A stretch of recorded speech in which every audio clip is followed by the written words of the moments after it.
Hello guys, it's me. Recently I've been playing a bit of Genji and having a hard time. So I thought, you know what, dude, I'm gonna take a break from playing Genji and I'm gonna play a character like McCree, who after his recent nerfs, I thought, maybe he wouldn't be that good. And to be honest, I will say, the nerf made absolutely no sense. The character does not need to be less deadly at range, they need to be more diveable in general so that they have some form of weakness. Because right now, the only way you beat a hitscan DPS hero that's undiveable and stands in the enemy team, it's to also pick an undiveable hitscan DPS that stands in the middle of the team, and you can just stand there shooting at each other until one of you eventually wins, which is super brain dead. But we're not talking about that. We're talking about Genji today, who is, I don't care if people disagree, because they're wrong, all the Genji players know this to be true, Genji is absolutely, without a shadow of a doubt, as of right now, the worst character in the game, and is likely the weakest he has ever been in his entire existence. And I won't just say that because I think he is that way, and therefore that is true. I want to do a bit of math to help demonstrate as to why he might be as trash as he is. So, an absolutely perfect Genji combo that most Genji players know how to do, but is extremely difficult, regardless of what people say. I have tens of thousands of hours on this hero.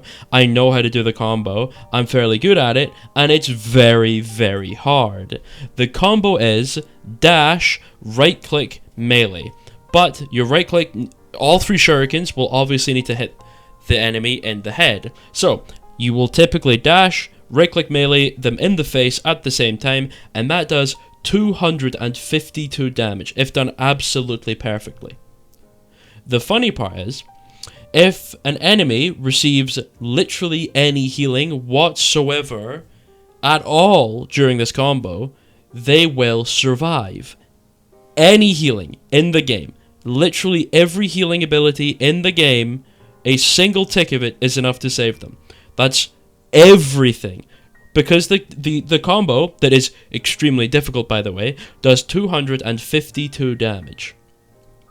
So all they need is to get 3 healing to survive. Then if that happens, then you have like a solid half a second to a full second of delay before you are able to do your combo again. However, this time you don't have your dash, so you can take 50 damage off. Then if you triple headshot melee them again, that does, what does that do? 202 damage.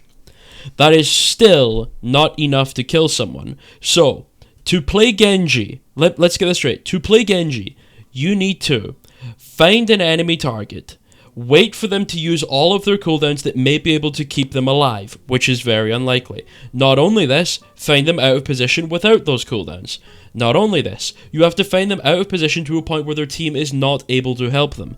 At that point, you then must dash on them, closing all the distance, performing an absolutely pixel-perfect, frame-perfect combo on them, to maybe kill them, because if they receive even 3 healing during that combo, they will survive. And that doesn't even kill 300 HP heroes like Reaper or Mei, of which you need to do even more, because just meleeing them again will not kill them.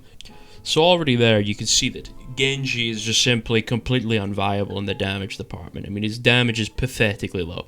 Even performing absolutely perfect combos with him in the perfect scenario is still not enough to kill most heroes in the game, which is just hilarious. Now, obviously, if they get no healing, then you kill them, but if they get any healing at all, they survive. But then you have characters in the game like Ashe, who are long-range hit scans with enormous bullets that are extremely easy to play and do upwards of 150 damage a headshot at like 30, 40 meters away. So it's like, I need to use 2 dashes to close the distance to even do damage to her in the first place. But within those 2 dashes, she's able to headshot me for 150 damage. And then if I ever do dive her, then she coach guns me away. And then I have to close even more distance while she shoots me and gets healed by her mercy. It's like, the amount of jumping through loops you have to do to make this character playable is genuinely sad. Like, I'm sorry, I'm just gonna say it how it is. I'm gonna give you some objective reality right now. All of the hit scans minus Soldier, because Soldier's ass, are objectively OP. They're extremely easy to play unless you don't have any hands. Like, your aim needs to be genuinely so bad to not just kill everything on this character. Seriously. Like, you can have the most mediocre average aim on planet Earth and you're killing everything on these characters because they do so much damage and they're so easy to use. And anyone who's like, actually, it's not that easy to aim on them, I'm sorry, bro. You're just bad. Like, that's just the reality. Like, I'm sorry. Like, I don't know how else to explain it. The character is so ludicrously OP. And I guess, to some degree, Genji could be considered the same because he has a one-shot combo, and Ashe doesn't, right? You can't one-shot someone on Ashe, really. I don't think. Unless maybe if you mix all her cooldowns together, you could get a one-shot-ish, something similar like a combo like that. But, at least on Genji, when, if you do perform the perfect combo, you can one-shot someone. Fair enough. You can. However, saying that, yes, you need to play absolutely perfectly all the time to make your DPS character capable of killing someone is the worst argument I've ever heard for this hero. Because you have characters in the game, like Torb, where you can basically have no frontal lobe whatsoever and have genuinely no understanding of what's going on. You could be completely blind and still effectively play this character because you are mixing crazy high survivability with crazy high damage, which doesn't make any sense. Plus deployable simulator, where half the time you're playing Genji, you're shooting a Torb turret or a Sim turret or a fucking Alari pylon, or you're sitting waiting for a health pack to get healed, or you're hacked by the Sombra, or you're deflect and then she just shoots you and you fall over and die. Like, there's so much happening in this game that is just anti-Genji. It's unbelievable. So, the main point of the video is that I think characters such as Genji don't necessarily need to be buffed.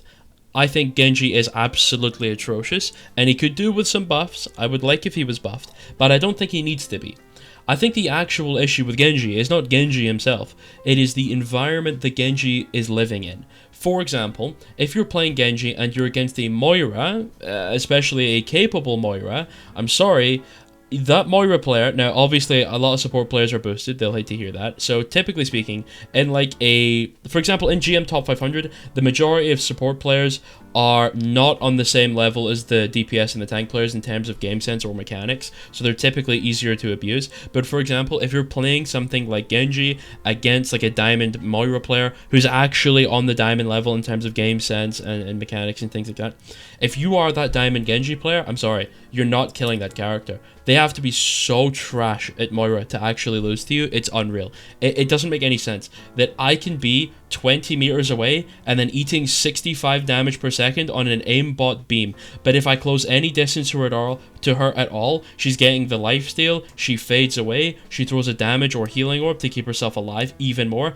and the fade is on a longer cooldown than my dash, which the fade is on a shorter cooldown than my dash, even though it's a far better cooldown in general, even though my dash does get reset when I get in a limb, and it also does damage. So there is the argument that dash is a better cooldown on paper than fade. However, in the Genji v Moira duel, the fade is the better cooldown because its uptime is significantly higher, and mixing with the fact that you have that long range beam, it means that a Genji can't really engage. So the only way for me to viably kill a Moira is for me to wait for her to be low HP, have no cooldowns, and be out of position. If none of those things are met, I can't kill her. In GM Top 500, the amount of terrible Master Moira players there are on the enemy team that my character physically just cannot kill is absurd. If I'm, for example, let's say we're playing, this actually happened, we'll go with something that actually happened. We're playing Numbani. It's like low GM. I dash on a Moira player who's I think was like mid-masters, and I perform the Genji combo, and I actually do triple headshot melee her, and I hit the dash damage, so for 252 damage. But she, of course, was damaging me while I was in the mid dash, so as soon as I actually get there, she ticks up on the healing, and she's like at 4 HP. So I'm sitting there waiting for my melee to come off cooldown, which is about half a second, of which she then fades into a room and grabs a health pack. I then continue to chase her, and she's holding left click while running away.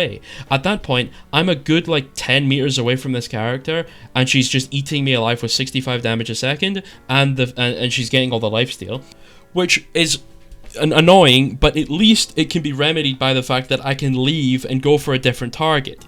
But the problem is that my dash is still on cooldown, so I have to wait. And by the time my dash is off cooldown and I'm ready to go and engage on someone, the Moira is already back to stop me from engaging on somebody else. For example, if I then commit to the Ashe, let's say she uses her coach gun, and then I commit to the Ashe afterwards, then the Moira is still there poking me before I'm even at a close enough distance to engage on the Ashe in the first place. And that's entirely because if the Moira player is paying attention, you simply cannot do anything. And that doesn't just apply to things like Moira, it applies to many heroes, like Brig. If the Brig is paying attention to a Genji, the Genji cannot do anything. The Brig has to perform a monumental amount of trolling, or your tank, as you know, the team with the Genji, has to hard carry the Genji so hard and dedicate so many resources to being able to make him viable that there is no point in picking him in the first place. Why would I make my supports and tanks burn all those cooldowns and resources on me to make my character even viable and have a chance of killing something, when I could just pick McCree, shoot people from miles away, if they get near me to dive me or whatever, flash fan them, they fall over and die. I've got a massive health bar, I have tons of damage mitigation, I'm high damage, nothing can touch me. Or I go Ashe and do the same thing with a Mercy Pocket. Or I go Sombra and I've got Perma Invis. Or I go Tracer for the recall. Like there is genuinely no upside to picking Genji. The only scenario in which Genji performs well is when you have the Mercy Pocketing him, the Ana for the Nano, the Monkey or the Diva for the hard engage for you to do most of the damage before you even get on a target, and a Sombra that's willing to hack the target so he stops them from using any of the cooldowns that would potentially beat you in the duel. And even then, the Genji is still not the carry in this scenario, because your tank or your Sombra are still more likely to get more done than you are on the Genji anyway, even while playing perfectly. So what is the point of playing Genji? His damage is so low, he's not able to actually viably solo a character. You can't take a 1v1 on this hero. You lose, especially if they have something like Galari, where they don't even need to be paying attention to the character you're 1v1ing, because the pylon will just be healing them. So you can go run off on Galari and do whatever you want, while the Genji ravages your backlane, because your pylon is there to survive. And it will be completely fine, because no one's ever going to break it, if the pylon is in a good spot. So then as Genji, you need to commit to potentially killing yourself to get rid of the pylon, to put it onto a 14-second cooldown, to then wait for the entire enemy team to use their cooldowns badly, to then be out of position, to then be low HP, for you to even take a duel in the first place. So you need to wait for like 10 cooldowns to be gone, and them to be out of position, and them to be not be paying attention to you, to even have a chance of killing them. Which, why would I even bother when I can go Tracer, or Ashe, or McCree, or Echo, or Pharah, or Sombra, or a number of any of these other characters, even Reaper to some degree. What is the point of picking my hero that I like to play when I'm hard punished for doing so by the enemy team looking at me, because I don't have enough damage to even kill these characters in the first place? Performing a perfect Genji combo should be rewarded. That should be a guaranteed kill, because it's so difficult. But instead, most characters survive it if they are actively being healed. If you're sitting in a Lucio heal aura, you survive. If you're in a soldier's heal station, you survive. If the Mercy's on you, you survive. If Ana heals you, you survive. It doesn't make any sense why these characters just survive this combo. But then characters in the game like Ashe can just two-tap you across the planet with basically no counterplay other than don't peek lol. It doesn't make any sense. This is why the game is failing, and it's just terrible to play. No one likes playing this because you're not awarded for doing well. You're punished for not picking the brain dead hero, which doesn't make any sense. And that is why I hate Genji. Goodbye. Frick you, man. Goodbye.